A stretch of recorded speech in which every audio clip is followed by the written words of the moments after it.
పెదవులతో ఘనపరుస్తూ హృదయాన్ని దూరముంచితే,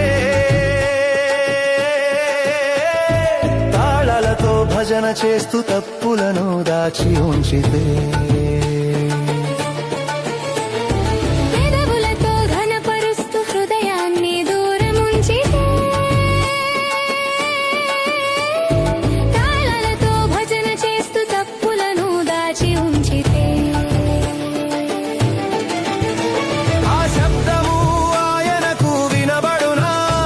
ఆ నాటకం దేవునికి నచ్చునా, అంతరంగం శుద్ధి లేనిదే ఆరాధనకు అర్హత లేదు.